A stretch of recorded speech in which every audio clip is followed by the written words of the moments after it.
বৃষ্টি ধাৰাবাহিকখন এতিয়া সমাপ্ত হ'ব তো তাৰ বিষয়ে আজিৰ এই ভিডিঅ'টোত মই আলোচনা কৰিম সম্পূৰ্ণ ভিডিঅ'টো আপোনালোকে শেষলৈকে চাই থাকিব কিন্তু তাৰ আগতে যিসকলে বৃষ্টি ধাৰাবাহিকখন চাই ভাল পায় আৰু তেওঁলোকে যদি এতিয়ালৈকে এই চেনেলটো সাবস্ক্ৰাইব কৰি লোৱা নাই তেতিয়াহ'লে চেনেলটো সাবস্ক্ৰাইব কৰি লওক কিয়নো প্ৰতিদিনে চিৰিয়েলবোৰ আপডেটে এই চেনেলটোত আহি থাকে বিৰিনাৰ মাকে যেহেতু এতিয়া বিৰিনাৰ পৰা পইচাখিনি ল'লে আৰু পইচাখিনি ঘৰত নাৰাখি লগে লগে বাবাৰ দেউতাকৰ ওচৰলৈ যাব আৰু বাবাৰ দেউতাকৰ ওচৰলৈ যায় বাবাৰ দেউতাক সেইখিনি পইচা দি মুখখন বন্ধ কৰি ৰাখিব আৰু তাৰ কাৰণে বিৰিনাৰ আজি সন্দেহ হোৱা আপোনালোকে দেখিবলৈ পাব অৰ্থাৎ আহিবলগীয়া খণ্ডটিত আৰু বিৰিনাই এতিয়া সন্দেহ কৰাৰ উপৰিও আজি বিৰিনাৰ খুৰাকেও সন্দেহ কৰিব যে কিহৰ কাৰণে এতিয়া তেনেকুৱা কাম কৰি আছে আৰু ক'ত দি আছে ক'ত পইচা লৈ যাই আছে তো সেইবোৰ এতিয়া তথ্য উলিয়াবৰ কাৰণে দুয়োজনে চেষ্টা কৰা আপোনালোকে দেখিবলৈ পাব আহিবলগীয়া খণ্ডটিত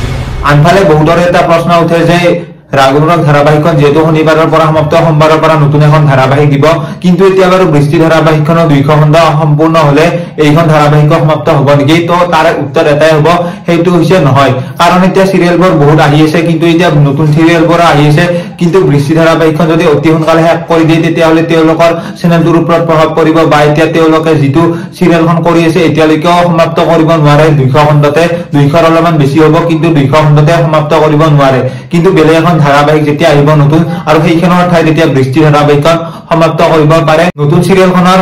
প্ৰমো ভিডিঅ' আপলোড নকৰালৈকে একো ক'ব নোৱাৰে কেতিয়া এইখন ধাৰাবাহিক শেষ হ'ব আৰু যদি হ'ব লগা থাকে 200 খণ্ডত তেতিয়াহ'লে তেওঁলোকৰ ভুল হ'ব আৰু তেওঁলোকে কম টাইমত সকলোবোৰ শেষ কৰিব লাগিব আৰু তাৰ কাৰণে তেওঁলোকে এতিয়া সেইটো কাম নকৰে 200 খণ্ডত কৰি বেছি হ'ব পাৰে তো তেনেকুৱা আপোনালোকে অতি সোনকালে কি হয় কি নহয় দেখিবলৈ পাব তো আপোনালোকৰ কোনে কোনে এই ধাৰাবাহিকখন চাবলৈ অধীৰ অপেক্ষাৰে বাট চাই আছে তেওঁলোকে কমেন্ট এটা কৰি জনোৱাৰ লগতে ভিডিঅ'টো যদি এতিয়ালৈকে লাইক কৰা নাই লাইক এটা কৰি দিব তো আজিৰ ভিডিঅ'টো এইখিনিয়ে ধন্যবাদ।